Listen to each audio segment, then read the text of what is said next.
everybody. Let's get started so we have more time for you guys to talk to each of the folks who are here. My name is Susan Leff. I'm the Acting Director of Externships here at Golden Gate University School of Law. I'll have this job until the end of December, and then Professor Benedetto Neitz will be taking over in the spring. I come to you with three different sets of experiences. One is that I was a student here. I graduated in '95 from the JV program. Then I was an employer, and I was accepting externs. And at one point, I had 7 externs working for me when I was at the San Francisco Public Defender's Office. And now I'm the acting director of this program, and I'm also the clinical professor for the criminal litigation program. So let me see a show of hands. Who agrees with the following statement? One of the best ways that I learn something is by doing. If you agree, raise your hand. Okay. Can we say unanimously we all learn by doing? Okay. So GGU, and particularly our law program, has long embraced this value. We have created a robust externship program that enables you to build work experience right into your course load. And how we do this is the following. We offer you a series of different externships. What that means is that you can earn up to 13 units, 13 or less, and you can get academic credit for qualifying work experiences. So for each externship, you will work under the direct supervision of a lawyer or a judge. You'll be working at a placement, and you'll be attending a related seminar. Now, working as an extern will enable you as a student to develop a mentoring relationship with your supervising attorney or judge, and will help you to build the skills that you'll need for a successful law career. So let's get to the brass tacks. How does it work? Well, there are kind of 2 different channels. For several of our externships, including civil practice, criminal litigation, and judicial, as well as the family, you apply directly to the organization where you want to work. So, for example, if you wanted to work at the San Francisco Public Defender's Office, you would directly apply, and you'd go for an interview there if you were granted an interview. And then once you received the placement, once you received your offer that you could come and work there as an extern, that would be called your placement. Okay, now you've got your placement. So once you secure your placement, then you register with the registrar's office for the corresponding externship course. That's one channel. Then we have another channel that works a little bit differently, and that would include the other externship programs. That includes the Veterans Benefit Clinic, the Capital Post-Conviction Clinic, as well as the Defense Clinic, the Capital Post-Conviction Defense Clinic, as well as the Homeless Advocacy Clinic. And here's how they operate. For those particular classes, those externships are ready-made placements. So you need to just apply to get into the class, and then they will provide the externship experience. Okay? So how does it work in terms of you being able to do this? Well, each clinic has slightly different eligibility requirements and prereqs. And if you're taking notes, you can stop now, because all of these are on the FAQ page for the externship clinics at GGU's webpage. But at a minimum, for each of the clinics, you have to have completed 1 year of law school. And then for each unit that you want to earn, you have to work for 45 hours. So let's say that I was your employer at the San Francisco Public Defender's Office. You would come to work at the Public Defender's Office, and for each of the 45 hours that you work, you could be eligible to get a unit of class units. Okay? Some people come to me and they say, well, I don't know ahead of time how many hours my supervisor is going to have for me. These are all things that we can work out. So you do your best guesstimate at the beginning of the semester. You say, you know, I've got these other classes. Here's how much time I think I'm going to be able to devote to this particular placement. And then if needed, we can fine-tune and adjust. The registrar's office, we know how to do these things. Okay? So then the question I want you to think to yourself is, well, why should I be an extern? Why should I do that as opposed to volunteering at a placement? The students often ask that question. So I'm going to give you 5 reasons why you should do an externship as opposed to volunteering. Okay, so what I mean by volunteering is you just go yourself and you work at a placement, and you don't do it through the structure of the program. Well, one really important reason is because of the support and guidance that you'll get from your clinic professor. So you have 2 things going on, right? You have your externship where you're working at the placement, like the Public Defender's Office, as an example. But you're also going to a corresponding seminar once a week. And with that corresponding seminar, you're writing journal entries to your professor. And so your professor is there to help guide you, to give you pats on the back and well done, and to check in with you if there are situations that occur with your supervisor. Okay? So what's really nice about that is you have the power of the professor behind you. But not only that, you have the power of GGU behind you. Serving as an extern creates a certain level, right? There's a certain standard, and there's an expectation that you're going to get a substantive legal experience. Okay, so sometimes, has anyone ever had the experience, I hope not, but where you've volunteered somewhere and they had you at a copy machine copying all day? So I see somebody smiling back there, right? The point is this, if you do an externship program, there are standards in place. You know who those standards are by? Not just us, not just all the other law schools, but the American Bar Association has a standard that says you must be doing substantive legal work, not just sitting at a copy machine. Okay, so that experience has to be substantive and legal, and it has to be worthy of you getting academic credit. So it's to help make sure that you're not just getting coffee for the attorney. Okay, you're not just picking up somebody's laundry.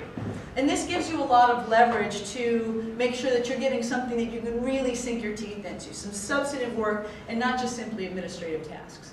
But it's not just that you have the professor and you have GGU behind you. You also have something else. It's something you can't even see right now.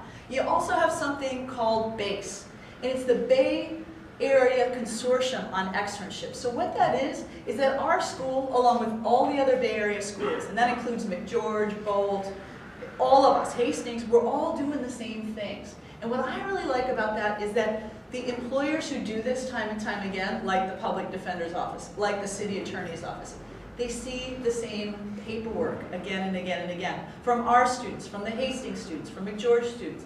It creates a level of expectation that we're all the same, we're all doing the same things, we're all expecting the same level of substantive work.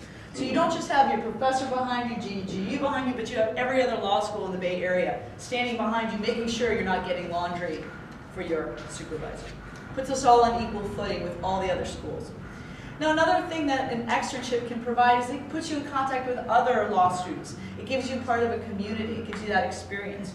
But also working for units, we understand that when your boots are on the ground and you're working at an externship, that you should get something out of that. And it reduces the amount of time you need to spend in a classroom preparing for other classes because you're getting units for the time that you're actually working.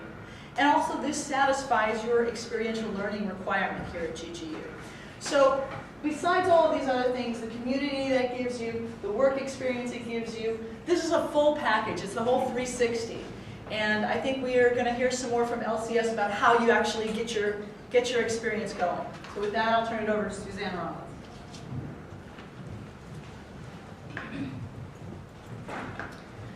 Hi there. So as Professor Leff mentioned, for most of these courses, you need to find your placement.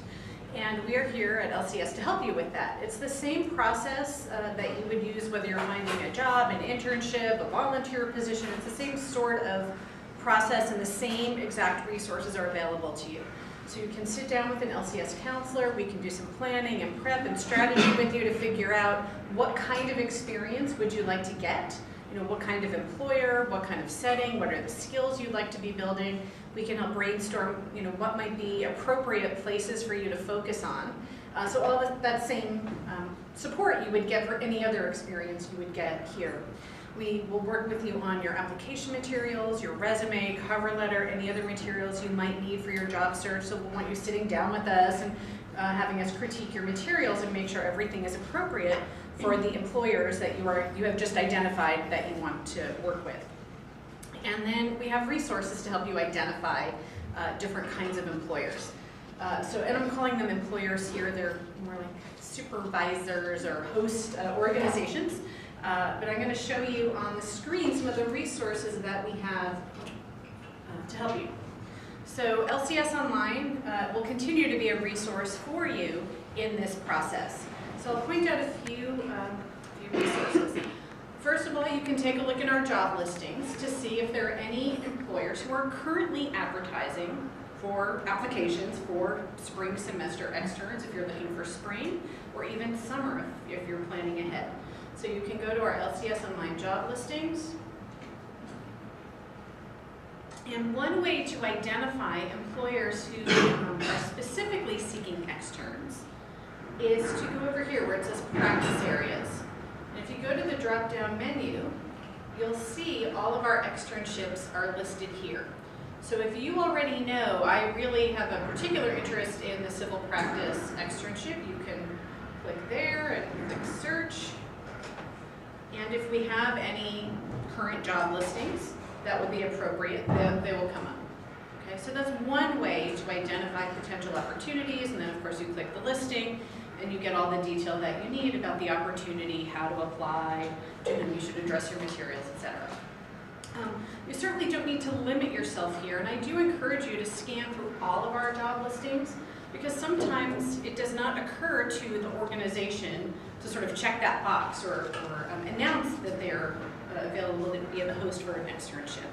So look at everything. If they're paid, they might prefer to have you through the externship program than that, because if you are doing an externship, you actually cannot get paid for that experience. That's an ABA rule.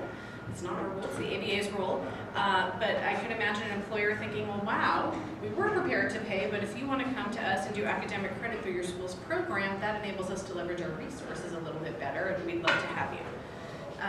So take a broader look, but that is one way to identify potential employers. We also encourage you to take a broader look by just browsing our employer directory. And so if you go to Browse Employers, you can find organizations who have been associated with our externship program in the past, even if they don't have a currently active posting. So it's the same thing. You go to Browse Employers, click on that More Options, and once again you'll see this practice area and clinics, and there they are again. There are those same externships. So let's say criminal litigation is where you want to be. Select that. And when you search, you'll end up getting a list of organizations that have been associated with our criminal litigation clinic. And again, we'll give you contact information. It doesn't necessarily tell you if they're hiring at the moment, but it's a good place to start to give you the contact information. And often on those organizations' websites, if it's a place that routinely hires interns and externs, they'll have some information about their timelines and that sort of thing. I would say for those of you who are seeking a position for the spring semester, now is a good time to begin applying. So that means meeting with us at LCS, working on your materials, looking at the resources here, and start moving those materials forward with the goal of submitting them to the organizations within the next few weeks. Okay, so you'll see here, these are all different organizations that are affiliated with our criminal litigation externship. And if you click on them, there's a variety of information. Some offices we have more information than others. We'll often have a description, contact information for their recruiting contact, usually a link to their website. So again, this is a good way to get started with your research. Okay, one other resource I want to point out on LCS Online is that we maintain a database of student evaluations. So if you click here, where it's Browse Student Evaluations, you can see what other students have had to say about various placements. I actually recommend not putting a whole lot of parameters here. I'm just going to select California just to define the universe a little bit. And then you'll see here are places where students have worked in the past. This is another way both to identify potential placements. If they've hired students in the past, they are likely to want students in the future. And then you can click on the evaluation and see what did that student say. What kind of experience did they have? Do they recommend it for other students? You'll see in some cases, the student who worked there gave you their contact information, so perhaps you might even want to reach out to that former student, learn more about the experience from them, maybe even drop their name in your cover letter. Dear organization, after speaking with your former law clerk, so-and-so, I'm particularly interested in working for your organization. Right? That might help them notice your application. And then, of course, after you complete your internships, jobs, externships, whatever it is, we want you coming in here and adding evaluations of your own so that you can continue to help the GG students who come after you who are looking for those experiences. Any questions about sort of the resources in terms of finding an externship placement? Yes. So who populates this database? Do the employers actually go in here and like say we've got job offerings, or? It's a combination. Employers can, so they can have an account, and some employers are very good about doing it themselves. More likely, they are contacting us. They might be calling Sandra, sending her an email to say, please update, we are now seeking externs for the spring. Here's our latest announcement. Okay. So for the job listings, they either have to put it in or tell us to update it. We also are kind of looking around for other opportunities and other places, but those tend to be more paid jobs if they're promoted externally. For these unpaid student positions or externship positions, it's more likely they would come to us. We're also in contact with placements throughout the semester, or the externship supervisors are. So as Professor Leff does site visits and talks to the supervisors, that's how we find out, oh, they're ready to hear from students for next semester, so we'll get the listings populated. Any other questions about the finding the placement portion? Okay. I'm here if you have questions afterwards. Elisa Laird-Mecki, who's our assistant director, is right there in the middle of the room, and you can chat with her as well.